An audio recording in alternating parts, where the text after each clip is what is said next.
Quebrando. Maldiciones. Lo que la Biblia dice sobre herencia espiritual y cómo ser libre. Hay algo que nunca te contaron en la iglesia, algo que tal vez explique por qué tu vida parece repetir los mismos patrones de fracaso, enfermedad o angustia que viste en tus padres, en tus abuelos, en toda tu línea familiar. Tal vez has orado 1000 veces, has ayunado, has buscado liberación, pero esa sombra sigue ahí, como si algo invisible te arrastrara hacia atrás cada vez que intentas avanzar. ¿Y si te dijera que existe una respuesta bíblica para esto? ¿Y si te dijera que la Escritura habla claramente sobre herencias espirituales, sobre cómo los pecados de los padres afectan a los hijos, pero también sobre cómo romper esas cadenas de una vez por todas? Lo que estás a punto de descubrir podría cambiar tu comprensión de la guerra espiritual, de tu identidad en Cristo, y de por qué algunas batallas parecen imposibles de ganar.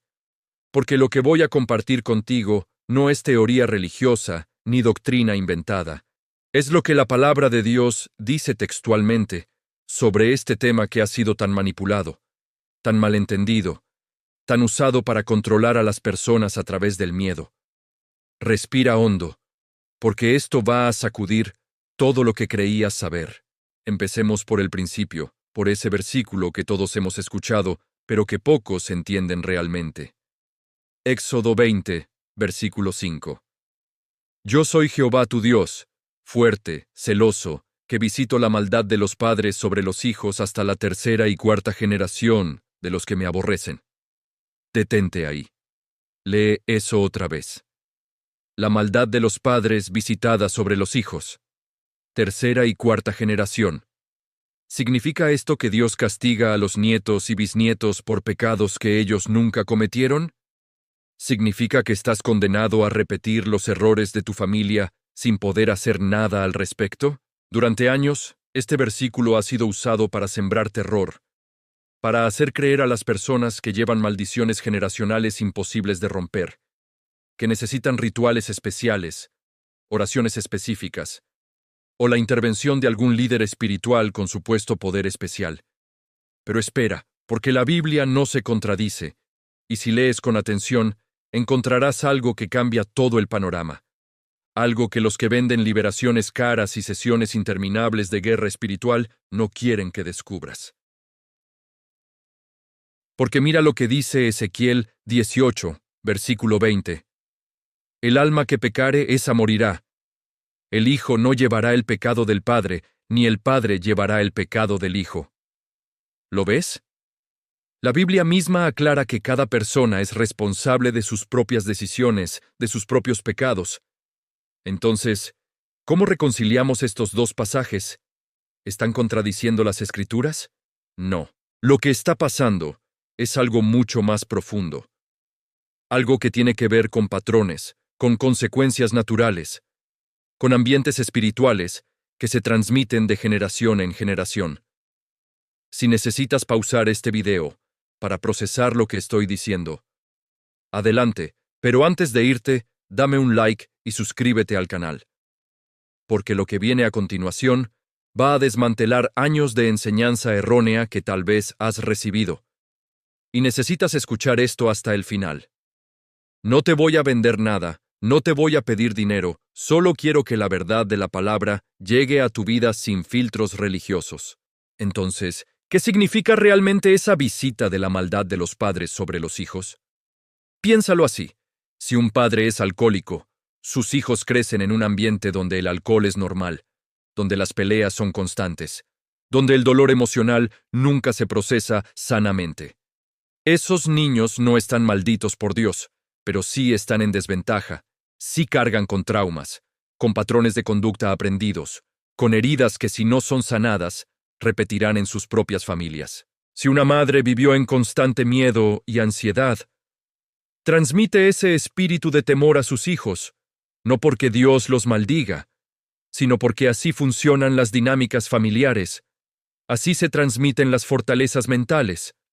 Y aquí está lo importante. También se transmiten las puertas espirituales. Cuando una familia practica ocultismo, brujería, consulta médiums o tiene pactos con entidades espirituales, esas puertas quedan abiertas.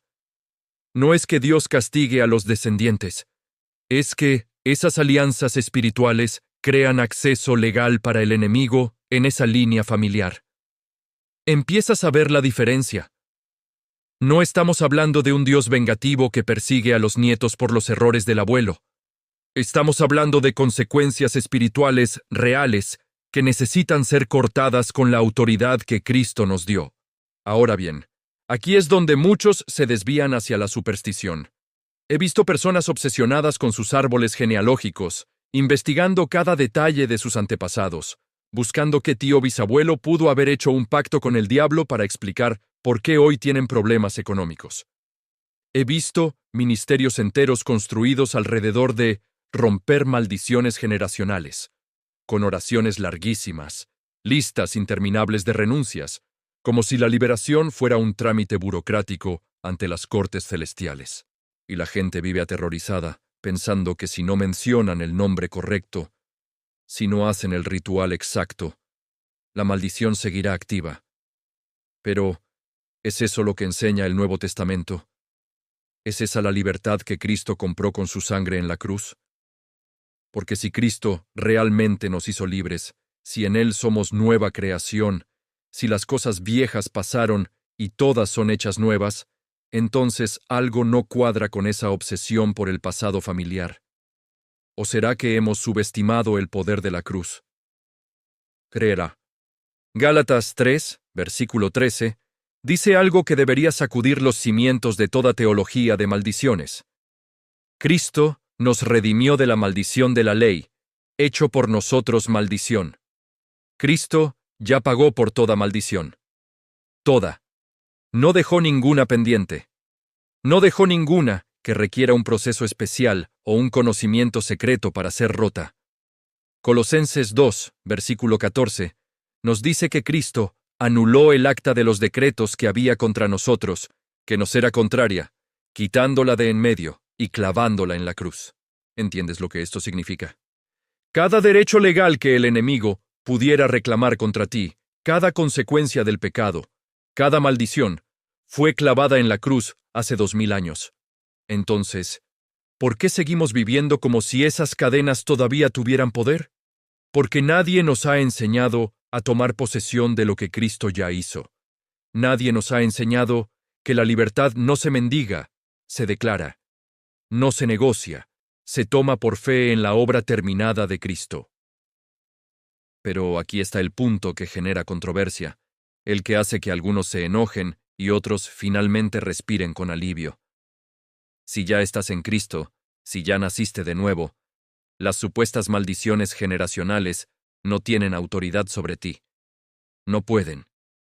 Porque tú ya no eres parte de tu vieja línea familiar en el sentido espiritual, ahora eres parte de la familia de Dios, tu genealogía espiritual cambió. Segunda de Corintios 5, versículo 17. De modo que si alguno está en Cristo, nueva criatura es. Las cosas viejas pasaron, he aquí todas son hechas nuevas. ¿Qué parte de todas no entendemos? Tus pecados pasados, perdonados. Las consecuencias eternas del pecado, canceladas. Las maldiciones de la ley, rotas. Las alianzas espirituales de tus antepasados, anuladas por la sangre de Cristo. Pero entonces, ¿por qué hay cristianos genuinos que todavía luchan con los mismos patrones de sus familias? ¿Por qué hay creyentes que parecen no poder liberarse de ciertas ataduras? Ahí está la pregunta de oro, la que nos lleva al corazón del asunto. La respuesta tiene dos partes, y ambas son igualmente importantes. Primero, posición versus experiencia. Tu posición en Cristo es perfecta, completa, total desde el momento en que crees. Pero tu experiencia de esa libertad depende de tu renovación mental, de tu crecimiento espiritual, de tu decisión de no conformarte a los patrones de este mundo. Romanos 12, versículo 2. No eres transformado por más oraciones de liberación, eres transformado por la renovación de tu entendimiento. Cuando cambias cómo piensas, cambias cómo vives. Los patrones familiares son en gran parte patrones mentales, formas de pensar que aprendiste, creencias que absorbiste, reacciones que imitaste. Romper eso requiere la palabra de Dios renovando tu mente día tras día. Segundo, Aunque Cristo ya rompió el poder de toda maldición, tú tienes que aplicar esa verdad conscientemente en tu vida. Tienes que cerrar puertas que tal vez abriste con tus propias decisiones, renunciar a pecados que te mantienen atado, cortar con prácticas que le dan acceso al enemigo. Quino. Déjame ser específico. Si en tu familia hubo participación en santería, macumba, espiritismo, nueva era, masonería o cualquier práctica oculta, esas son puertas espirituales reales. No es superstición, es realidad bíblica. Deuteronomio 18 enumera estas prácticas y las llama abominación delante de Dios. ¿Por qué? Porque son pactos con entidades espirituales que no son Dios. Y esos pactos, aunque fueron hechos por otros, crearon acceso. La buena noticia es que en el nombre de Jesús, tú puedes cerrar esas puertas. No necesitas un ritual complicado. Necesitas arrepentimiento genuino por cualquier participación tuya, renuncia verbal a esas prácticas en el nombre de Jesús, y declaración de tu nueva identidad en Cristo. Es simple, pero tiene que ser consciente. No es magia, es autoridad espiritual que Cristo te dio. Santiago 4, versículo 7. Someteos, pues, a Dios. Resistid al diablo, y huirá de vosotros. Primero sumisión a Dios, después resistencia al enemigo. Ese orden es crucial. Crámano. Ahora, hablemos de algo que casi nadie menciona. La diferencia entre opresión demoníaca y consecuencias naturales del pecado. Muchas cosas que la gente llama maldiciones generacionales son simplemente patrones de pecado repetidos por elección. Si tu padre era mujeriego y tú también lo eres, eso no es una maldición automática. Es una decisión que estás tomando, influenciada tal vez por el ejemplo que viste, pero decisión al fin. Y la solución no es una oración de rompimiento de maldiciones, es arrepentimiento genuino, rendición a Cristo y transformación del carácter por el Espíritu Santo. Confundimos esto constantemente. Queremos una solución rápida, una oración mágica que nos libere sin que tengamos que morir a nosotros mismos, sin que tengamos que tomar nuestra cruz, sin que tengamos que crucificar la carne con sus pasiones y deseos. Pero Gálatas 5, versículo 24, es claro. Los que son de Cristo han crucificado la carne con sus pasiones y deseos. No es automático. Es una decisión diaria. ¿Es incómodo escuchar esto? Tal vez. Es la verdad. Absolutamente. Entonces, ¿qué hacemos con versículos como Números 14, versículo 18, que dice que Dios visita la iniquidad de los padres sobre los hijos hasta los terceros y hasta los cuartos? Primero, nota el contexto. Ese pasaje está hablando específicamente de la desobediencia de Israel en el desierto y las consecuencias naturales de esa rebelión. Sus hijos literalmente sufrieron las consecuencias de vagar en el desierto por la incredulidad de sus padres. Pero incluso ahí, Dios no los castigó por los pecados de sus padres, sino que permitió que vivieran las consecuencias de las decisiones de esa generación. Hay una diferencia enorme. Y mira esto, el versículo completo también dice que Dios hace misericordia a millares, a los que me aman y guardan mis mandamientos. ¿Captaste eso? La maldición llega hasta la tercera y cuarta generación, pero la bendición llega a millares de generaciones. La misericordia de Dios supera 1000 veces su juicio. Entonces, ¿por qué estamos tan obsesionados con las maldiciones y tan poco enfocados en las bendiciones? Porque el enemigo quiere que vivas en temor, no en fe. Aquí está lo que realmente importa, tu identidad. Si defines tu vida por tu pasado familiar, vivirás esclavo de él. Si defines tu vida por tu posición en Cristo, vivirás en la libertad que Él compró. Juan 8, versículos 36. Así que, si el Hijo os libertare, seréis verdaderamente libres. No dice, si el Hijo rompe tus maldiciones generacionales. Dice, si el Hijo os libertare. La libertad está en Él, no en un proceso, no en un ministerio especial, no en un conocimiento secreto. En Cristo. Efesios 1. Versículo 3. Dice que Dios nos bendijo con toda bendición espiritual en los lugares celestiales en Cristo. Toda bendición. Ya es tuya. No la estás buscando, ya la tienes. Solo necesitas creerlo y vivir en consecuencia. Pero vivimos al revés. Gastamos años buscando liberaciones cuando ya fuimos libertados, buscando bendiciones que ya poseemos, peleando batallas que Cristo ya ganó. ¿Por qué? Porque nadie nos discipuló en la verdad de quiénes somos en Cristo.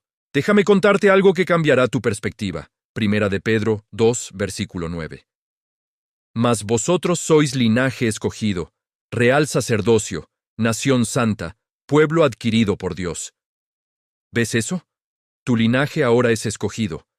Ya no eres definido por tu apellido terrenal, eres definido por tu adopción en la familia de Dios. Romanos 8, versículo 15.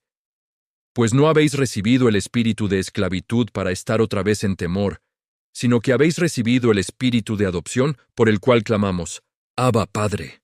Fuiste adoptado. Tu Padre ahora es Dios.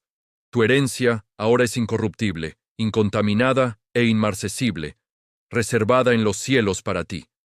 Primera de Pedro 1, versículo 4. Entonces, ¿qué maldición puede tocar a un hijo del rey? ¿Qué poder demoníaco puede reclamar autoridad sobre alguien comprado con la sangre del Cordero? Ninguno. Absolutamente ninguno.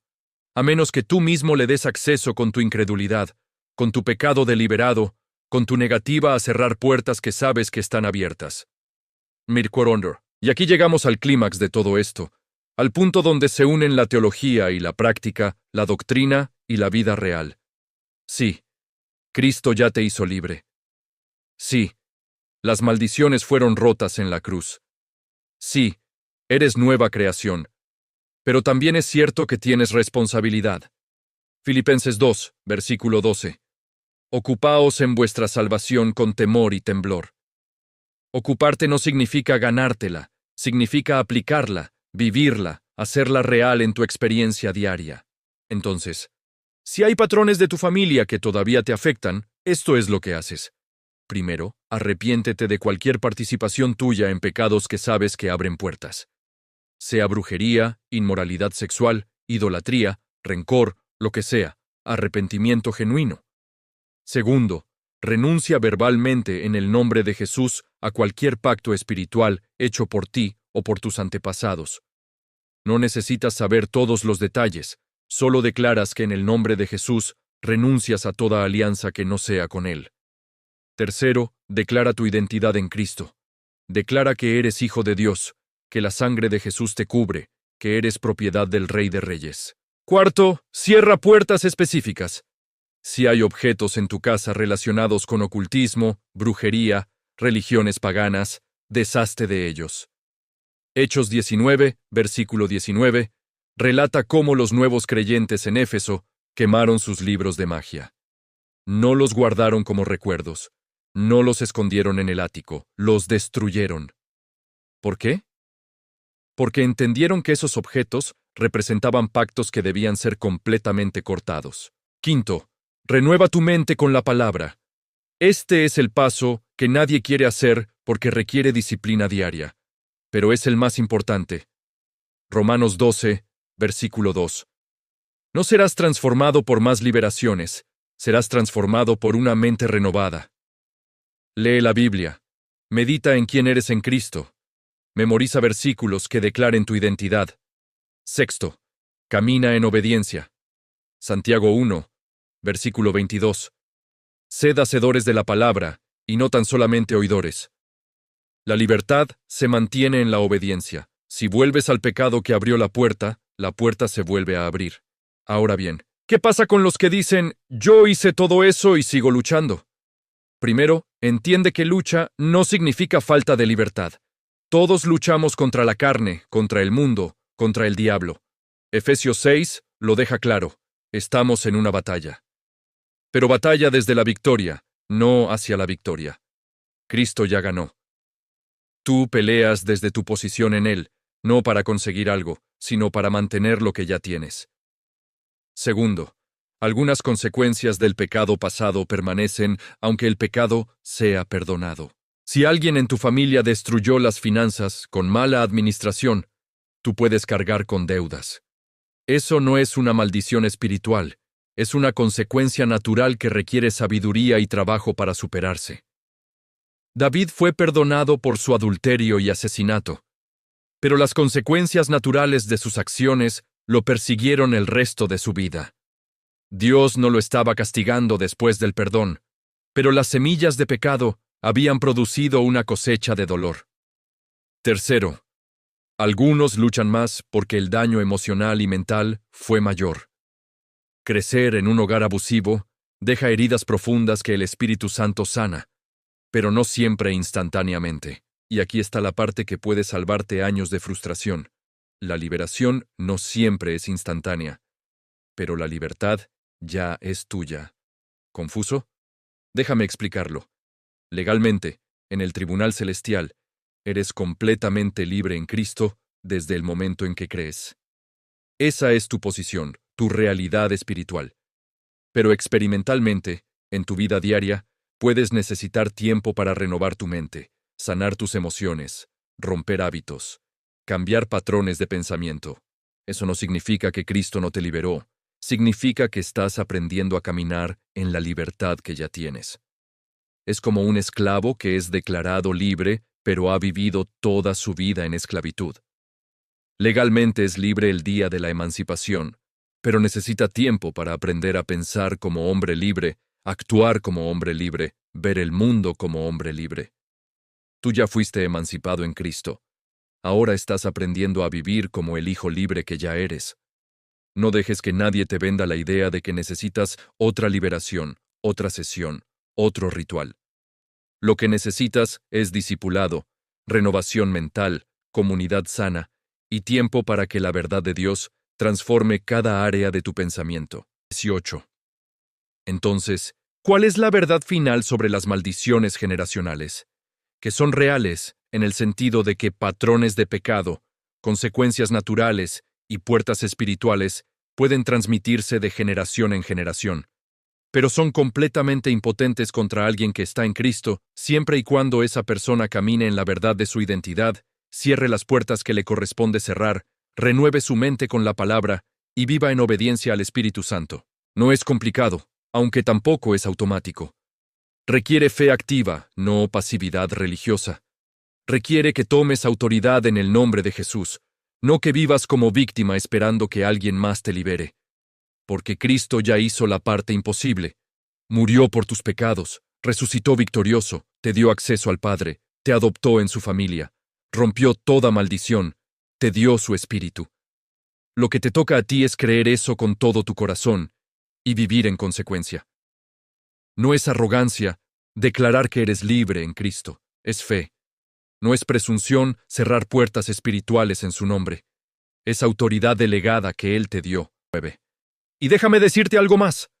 El enemigo quiere que estés obsesionado con tu pasado familiar, porque así nunca caminas en tu propósito presente. Quiere que gastes tu vida buscando liberación de maldiciones, en lugar de cumplir tu llamado. Quiere que te veas como víctima de tu genealogía, en lugar de heredero de las promesas de Dios. Apocalipsis 12, versículo 11, dice que los creyentes vencieron por medio de la sangre del Cordero y de la palabra del testimonio de ellos. No vencieron por descubrir cada detalle oscuro de su árbol genealógico. Vencieron por la sangre de Cristo y su testimonio de fe en esa sangre. Esa es tu arma. Esa es tu victoria. La sangre de Jesús que cubre tu pasado, tu presente, tu futuro. La sangre que habla mejor que la de Abel. La sangre que compró tu libertad completa. No necesitas más. No busques métodos complicados que la Biblia no enseña. Aférrate a Cristo, a su obra terminada, a su victoria consumada. Y camina en la libertad que ya es tuya por derecho de adopción en la familia de Dios. Gracias. Así que aquí está la conclusión de todo esto, el final de este mensaje que espero haya sacudido algunas mentiras y establecido verdad sólida en tu corazón. No eres esclavo de tu pasado familiar. No estás condenado a repetir los errores de tus antepasados. No hay ninguna maldición tan fuerte que la sangre de Cristo no pueda romper. Pero tampoco puedes vivir en pasividad, esperando que la libertad te caiga del cielo sin tu participación activa. Arrepiéntete donde necesites arrepentirte. Renuncia a lo que necesites renunciar. Cierra las puertas que necesites cerrar. Renueva tu mente con la palabra. Camina en obediencia. Y declara cada día tu identidad como hijo o hija del Dios Altísimo. Esa es la respuesta bíblica a las maldiciones generacionales. No rituales complicados, sino la simple y poderosa verdad del Evangelio aplicada a tu vida. Si este mensaje resonó en tu corazón, si encontraste libertad en estas palabras, dale like a este video ahora mismo, suscríbete al canal y déjame un comentario contando qué verdad te impactó más. Incluso si no estás de acuerdo con algo que dije, comenta, porque el diálogo abre puertas de entendimiento. Que la gracia de nuestro Señor Jesucristo, el amor de Dios Padre y la comunión del Espíritu Santo estén contigo mientras caminas en la libertad que Cristo ya compró para ti. Eres libre, créelo, vívelo, y nunca vuelvas atrás a la esclavitud. En el nombre de Jesús, amén.